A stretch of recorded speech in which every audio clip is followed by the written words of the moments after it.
All right, another part of my Back from Japan video series. And this one's going to be a little more fun, a little more lighthearted. It's just going to be me talking about the non-record related things that I did on my trip. I know not everyone's at this channel to learn about Matt and what he does in his spare time, but I think it's pretty cool to hear what I did in my 2-week trip to Tokyo outside of just digging for records. So there's a video I put out that's going to be just talking about the record shops. There's a video that's going to be just about the haul that I got. And this one's going to be about the other things that I think are worth doing and the things that I did while I was there, some of the great things I ate, some of the fun places I went to. So if you like that, make sure you stick around.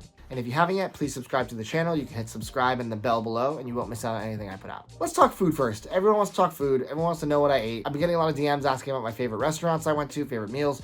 So we're going to talk about that. But before we talk about restaurants and meals, we got to talk about the Combini.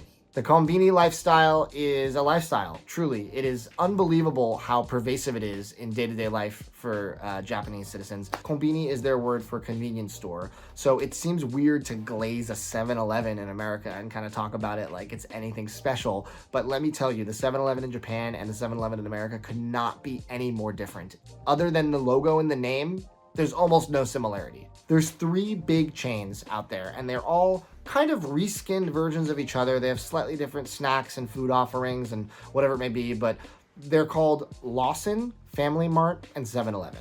And basically, you go there for anything. One day I went there and I bought a pair of shorts. I'm actually wearing those shorts right now. You can also get coffee. You can also get full meals in bento boxes. You can get ice cream. You can make your own smoothies. You can do chips. You can get incredible egg sandos. You can get rice balls. There's so many things and everything's so high quality. It's overwhelming in the sense of how enjoyable it is to be in one of these convenience stores, and they're everywhere. If you go through Tokyo, you're going to see like one every block. It's kind of incredible how many there are and how many are frequented by people. They're always busy. And like I said, the 7-Eleven egg sando is mythical at this point. It is just a very simple, creamy egg salad on milk bread with the crust cut off, and it is so savory and delicious and unlike any egg sandwich I've ever had before. I think I had one almost every day to start my day. Also, the rice balls are super good. There's a ton of different types that you can get, the onigiri, with different fillings. You can get like tuna and mayo. You can get like roe. There's so many different choices, and they're all so affordable and they're all so delicious. Now, affordability is something I want to focus on in this video. It's talking about how inexpensive the food is. It's genuinely mind-blowing, the quality of meals that I was able to get at a fraction of the cost it would cost in America, across the board. Even the nicest meals I had would have probably been 2 to 3x the price in America. And the Combini, you can get a huge bag of stuff and it'll cost you like 15 bucks. And you have like 10 items in there. It's pretty amazing, down to even like the smoothies that you can make that feel super fresh. Get green smoothie, get your greens in the morning. It's just an amazing thing that I wish we had out here, and sadly we don't. But yeah, Combini is life, and very, very excited to eventually go back. Ohayou gozaimasu. We have a Combini haul. Let's look at what I got at the Combini. These little drinks supposedly are really good for boosting your immune system. A little coffee in the morning. I'm still experimenting with which coffee I want. This little 7-Eleven espresso. It says it's high in coffee, low in sweet, and medium in milk. So it's good. It's kind of like how I like my coffee. These, I think it's like a konjac jelly of some kind, but these are apparently really good also for getting extra vitamins. I got a spicy Polk roe onigiri. These are really, really good rice balls. And then the big treat is this custard whipped cream and strawberry sandwich with this soft milk bread. So this is gonna be my breakfast. So let's, all of this together was like 12 USD, which is kind of crazy. Let's try this espresso, see how it is.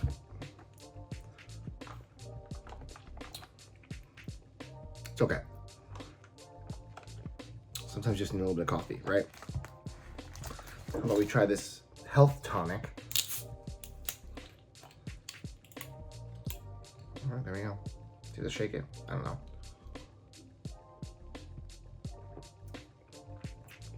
Ooh, it's lemony. It's sour. Some vitamin jelly.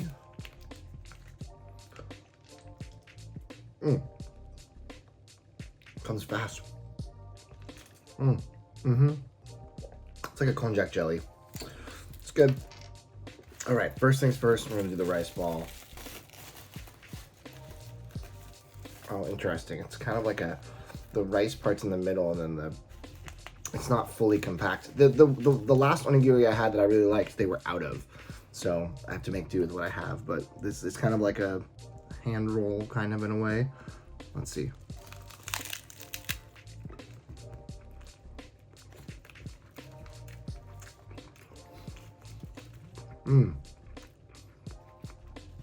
It's good. The fish roe is nice. All right. It's time for these famous milk bread sandwiches. Gotta get your fruits in the morning. Strawberries, cream, milk bread. Let's go.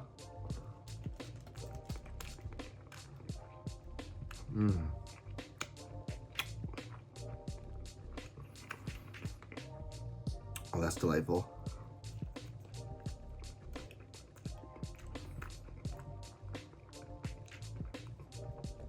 It's light, it's airy.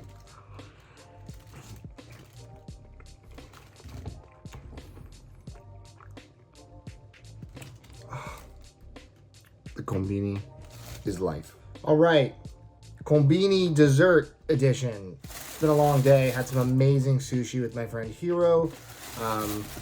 So I got some desserts, some ice creams and things of that nature to try. I heard that the 7-Eleven fruit is pretty phenomenal, so I got myself some strawberries. Let's give it a shot.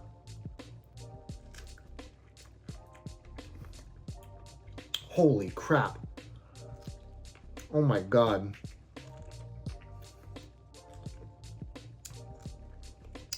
Yeah, that's like the best strawberry I've ever had. Ohio creme brulee. It's supposed to be really good. Who knows? The internet lie. Oh, that looks pretty fire though. I'm not gonna lie. It looks like an actual creme brulee. Let's really dive into this. So you got brulee bits, ice cream.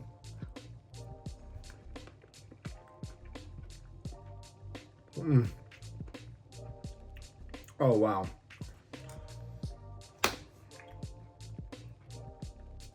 Amazing.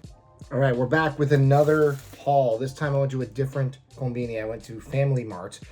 I got a pair of sweat shorts because I forgot my my shorts at home. Same place you can get an egg sandwich, you can get sweat shorts. They were pretty cheap too. They seem pretty high quality. They seem pretty big, but cool. Knock that off the list. I got some black coffee. I got their version of the egg sando, but this time I'm doing something different. I'm doing something I read online. So there's something called the Famiciki, which is the Family Mart chicken puck, I guess you'd call it. And you put it, from what I read, this is a very American thing to do, but you put it inside of the egg sando. So you open up the egg sando and then you put the Famiciki in it, and it's supposedly heavenly. I suppose we'll find out. Let's give this a shot. So we got the egg sando. I'm going to open it up. I'm going to put this in here and then close it up again. All right. This is apparently the move.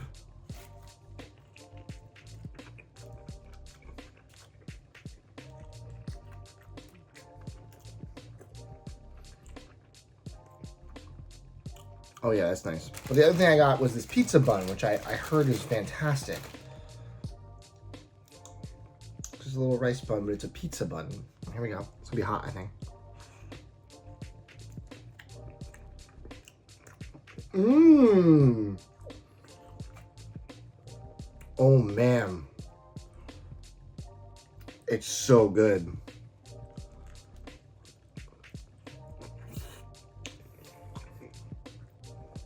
Wow. That slaps. Combini for the win. But as for food, we can talk about kind of my food journey. I'm a huge foodie, as you guys probably know over the years. I've done various videos where I've also talked about food as much as I've talked about records. So I really enjoyed eating my way through Tokyo. One of the first memorable meals I had was Edwin took me to this little kind of hole in the wall place in Shinjuku. You walk down some stairs and there's like a little window that you kind of crawl through, and then you're in this really fun little izakaya. Everyone's drinking and eating. We had a whole bunch of little, like, I guess tapas style food. I don't know exactly what it's called in Japan. I probably should, but just little bites. And, you know, I tried some interesting things. I had shark, which I didn't love, but it was worth trying. It was kind of crunchy, a little weird. And then I had basashi, which is horse sashimi, which was amazing. Amazing karaage, you know, it's like their fried chicken. And just like the food there was so high quality, and it was just like a little tiny stairwell that went down to this place I would have never known. It was basically unmarked.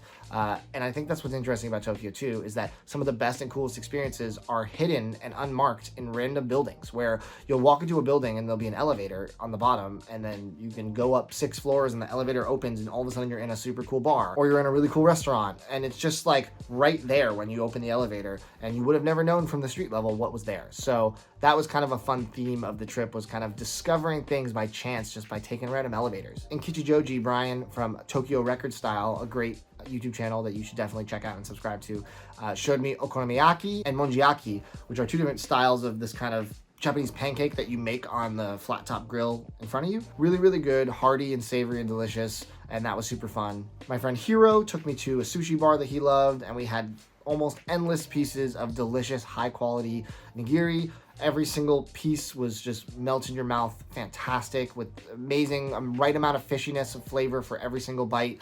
I also had an oyster there that was maybe the best oyster of my lifetime. It was huge. It was decorated with like green onions and roe, and it was just so, the brine was so salty in the right way. Everything about it was amazing. Great spot. But then the conveyor belt sushi was also amazing. On my birthday, which I was there April 24th on my birthday, a handful of us went out to get conveyor belt sushi at Sushiro. And that was actually where I got to meet my friend Marcus D for the first time, which was crazy.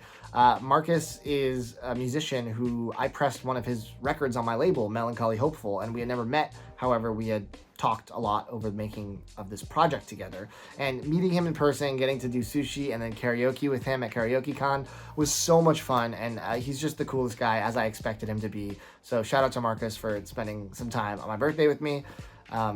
But yeah, this conveyor belt sushi is so good. It is like, it is on par with the best sushi I've had at restaurants here in America, if not better. And it's just a chain conveyor belt place, let alone like the higher end spots.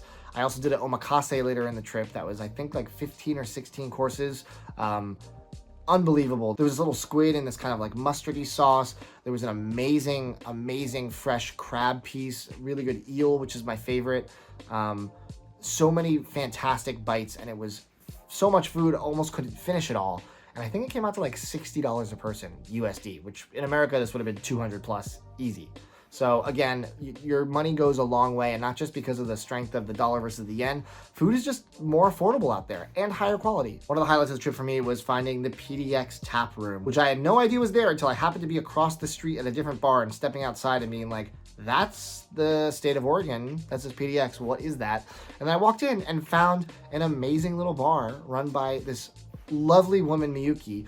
And she used to live in Portland and has so much love for it that she opened up a tap room in Tokyo, in Shibuya, that only serves Portland breweries. Like, I was looking at like Deschutes and Migration and all these breweries that are out here that I've been to, their breweries, and had their beer here. They had them on tap there. They had all sorts of Portland decorations, including a slice of the Portland carpet from the airport framed up. It was just such a fun, unexpected tribute to the city I live in, and it was such a charming aspect of Tokyo. As many of the bars that I went to were, it was so specialized and unique and within its niche and just executed perfectly. They also had stickers for a lot of businesses around town. I had run out of stickers before my trip, which was not the best timing, but I actually, with my friend Kimmy, we drew a picture of the TMR logo on a coaster, and they were kind enough to put it up on the ceiling with some of the other stickers. So the TMR logo exists now in the PDX tap room. If you ever go to Tokyo and go, take a picture of it and send it to me.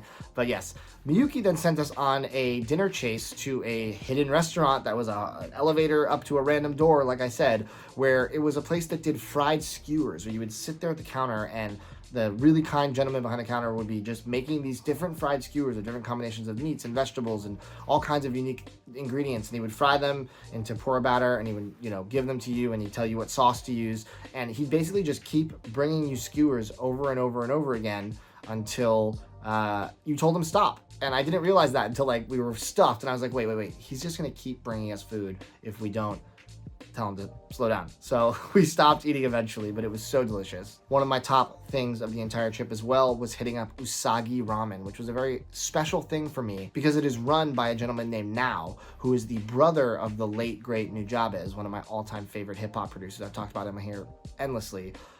He passed away way too young in a freak accident, and he left us with so much beautiful music that's so inspiring to me and so important to me.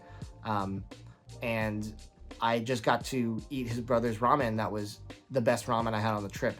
I had like a dandan men that was like, a little spicy, a little numbing, some peanut flavor. It was so good. It was so beautifully adorned with greens. And I got to meet Now at the end. He came out and chatted with me for a bit. I thanked him for the ramen. I told him how much I appreciated his brother's music. He was so gracious and so kind and so appreciative that I came by, and it was definitely a highlight of the entire trip for me. I bought one of the shirts that says "No rabbit, no life," which is cool because usagi means rabbit in Japan. Another undeniably delicious meal was at Shodai, which is an udon spot, and they're known for this thing that looked like it could have been a viral gimmick because I saw it all over the internet, but it's this white curry udon with a sweet potato foam. So on top, it almost looks like whipped cream on top of the udon, and you can taste it, then you kind of mix it in. It makes the udon so savory and rich and creamy, and it was one of the most delicious meals I've ever had. It was like a hug in a bowl. It was just like the most unbelievably warm and comforting meal. Like I said, so savory. By the end of it, I was stuffed. I couldn't even finish the liquid. There was so much when it came to just like how rich it was, but it was so tasty and 100% worth going to. Something maybe less worth going to was a kind of a weird experience. I thought this was cool in theory. As someone who doesn't go fishing a lot but enjoys eating fish, there's a place called Zhao Fishing Restaurant, and basically the gimmick is at the bottom floor of the restaurant, they have a bunch of different tanks of different kinds of fish. You pick out the fish you want. They hand you a rod with a hook at the end of it, and you basically have to hook the fish in the middle of the restaurant, and when you catch one and you put it in the net, they like cheer and they hit like a gong of sorts, and everyone gets excited, and then you tell them how you want it cooked.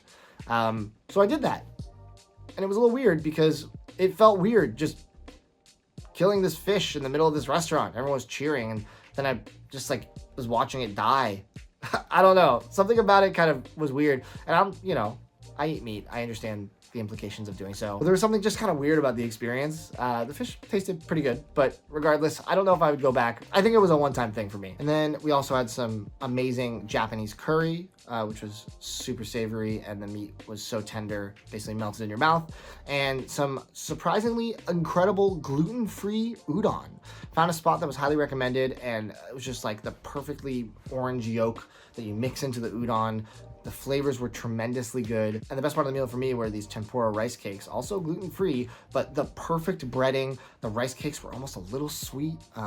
It was the perfect bite, the perfect texture. Everything about it was just so stellar. And outside of the food, there were a lot of fun experiences I had in Tokyo as well. At the Parco Mall in Shibuya, they have a permanent Nujabes pop-up there where they sell a bunch of really cool merch. They have some of his records. They have a bunch of different like hats and shirts and crew necks and different kinds of Nujabes related things. I thought it was really cool to go and check it out. I ended up picking up a hat and a crew neck there. It was not cheap by any means, but it was awesome to go there and kind of witness everyone appreciating him. I did a yakabune, I think that's what it's called. It's basically a dinner boat cruise. So you go on the boat, they serve you a multi-course meal, unlimited drinks, and you get to kind of hang out on this boat. There is an entertainment portion, but it was all in Japanese, so I unfortunately did not understand it.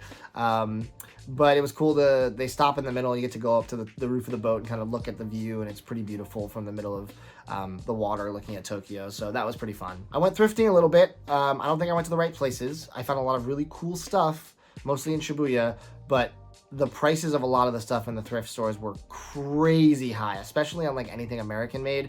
I just was like, I think I can find this stuff for cheaper in the States. I didn't find as much really cool stuff that was kind of like Japanese made that looked unique that I thought was going to be a fun thing to bring home. I did find a couple cool band shirts, but the prices were, again, just so high that I was like, this is, I don't think, worth it. I think you have to thrift further out from the city to find the good stuff. There's a lot of jazz kisas, which are basically bars that just play specifically jazz music, different styles of jazz and different bars from what I hear. There's a lot of them littered throughout Tokyo, but the one that interested me the most, to no surprise to anyone that watches this channel, is Bar Bossa, where they play just bossa nova records. And I went there and it was a beautifully moody, romantic little bar where they had lots of bossa nova records on display. The gentleman who ran it was so kind, and he didn't really speak English, but we were able to connect over a record he had on his wall that was extremely rare, that I love, that I've been looking for forever. This story does not end with me owning this record, unfortunately, but it was the Gal Costa and Caetano Veloso record they did at the start of their career. That was this amazing bossa nova collab album, and he played it for me. He just pulled it off the wall and put it on, and it was such a great experience. The wine was fantastic, and yeah, Bar Bossa was one of my favorite stops of the trip. There's also a cafe called Artnia, which is basically run by Square Enix, which is my favorite video game developer. They put out all of my favorite games over the years, from Chrono Trigger to some of the Dragon Quest and Dragon Warrior games to Final Fantasy to Nier. It's truly a company that I hold near and dear to my heart, no pun intended. And it was really cool to go to the cafe that was full of their merch, had a room that was just basically a showcase of some of the really cool figurines. They had a big mother crystal from the Final Fantasy series. And I went there and had a fun little drink in like a Dragon Warrior slime mug. I had their matcha pancake special, which had a chocobo and a moogle from Final Fantasy kind of like seared onto two of the smaller pancakes.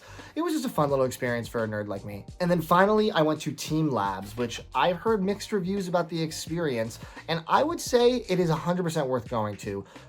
It's an art installation. There's two versions. One's called Borderless and one's called Planets. I went to Planets because I heard it was more of a sensory experience with a little more touch, and there's elements of walking through watery areas. I almost don't even want to really spoil it. I might show a couple images as I'm talking about this right now, maybe a quick video. They won't really do it justice. It is still worth, if you like going to see these kind of big exhibit type art installations, worth going to.